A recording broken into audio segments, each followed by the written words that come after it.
شمالی علاقہ جات کے گھنے اور پرسرار جنگلوں کے بیچوں بیچ ایک صدیوں پرانا بنگلہ تھا جو اپنی بوسیدگی اور پرسرار خاموشی کے لیے مشہور تھا۔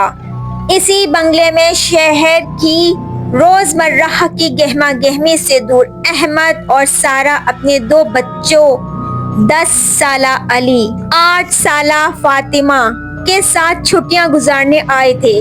یہ بنگلہ ان کے خاندان کی ملکیت تھا جو سالوں سے ویران پڑا تھا اور اس کی ہر اینٹ پر ماضی کی کوئی نہ کوئی پرچھائی رقص کرتی نظر آتی تھی۔ ایک دن احمد نے بچوں کے ساتھ جنگل میں کیمپنگ کرنے کا ارادہ کیا۔ وہ جنگل کی گہرائیوں میں چلے گئے جہاں پرانے درختوں کی جڑیں زمین سے باہر نکلی ہوئی تھیں اور ہر شاخ ایک ڈرونی شکل اختیار کیے ہوئے تھی۔ چلتے چلتے علی کو جھاڑیوں کے بیچ کچھ چمکتا ہوا نظر آیا۔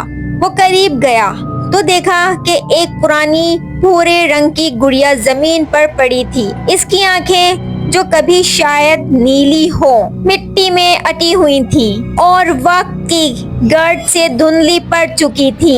اس کے ہونٹوں پر ایک ڈرونی سی مسکراہٹ ابھری ہوئی تھی جس سے اس کے چھوٹے چھوٹے تیز دانت جھلک رہے تھے۔ فاطمہ نے جب گڑیا کو دیکھا تو اس کی آنکھوں میں چمک آ گئی۔ کتنی پیاری گڑیا ہے، وہ بولی، حالانکہ گڑیا کی شکل پیاری سے زیادہ خوفناک تھی۔ علی بھی اس کی طرف متوجہ ہو چکا تھا۔ احمد نے ایک نظر گڑیا پر ڈالی اور اس کی رونی بے جان آنکھوں میں کچھ ایسا محسوس کیا جو اسے عجیب لگا۔ سارہ نے بھی گڑیا کو دیکھا اور ہلکا سا جھنجھلا گئی۔ بچوں، یہ پرانی ہے، اسے یہیں رہنے دو، سارہ نے کہا، لیکن بچوں کی ضد کے آگے ان کی ایک نہ چل سکی۔ علی نے گڑیا کو اٹھا لیا اور اسے لے کر وہ بنگلے کی طرف روانہ ہو گئے۔ جیسے ہی گڑیا بنگلے میں داخل ہوئی، بنگلے کی فضا مزید بھاری ہو گئی۔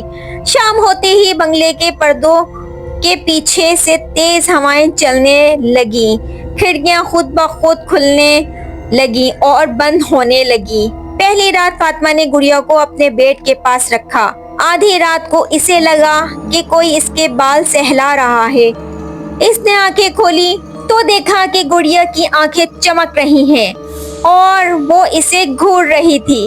فاطمہ خوف سے چیخ اٹھی۔ احمد اور سارہ بھاگ کر اس کے کمرے میں آئے۔ انہوں نے فاطمہ کو تسلی دی اور گڑیا کو ایک پرانی الماری میں بند کر دیا۔ لیکن گڑیا کو قید کرنا اتنا آسان نہ تھا۔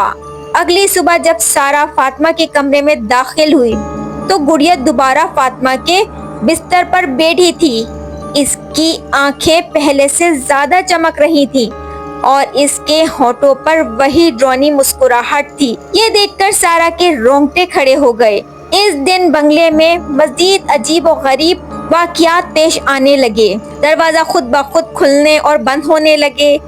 سیڑھیوں سے کسی کے اترنے اور چڑھنے کی آوازیں آئیں، حالانکہ وہاں کوئی موجود نہیں تھا۔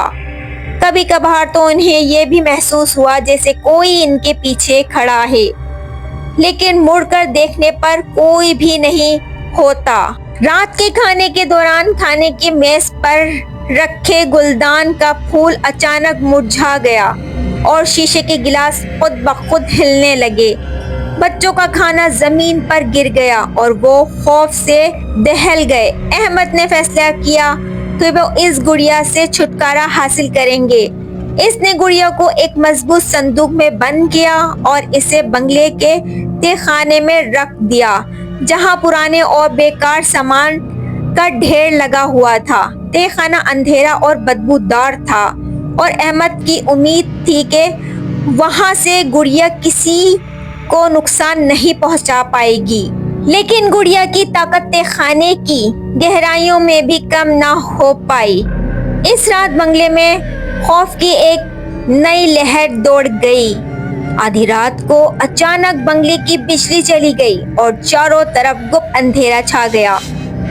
اسی وقت تہہ خانے سے کسی کے چلنے کی آوازیں آنے لگی۔ ہر قدم کے ساتھ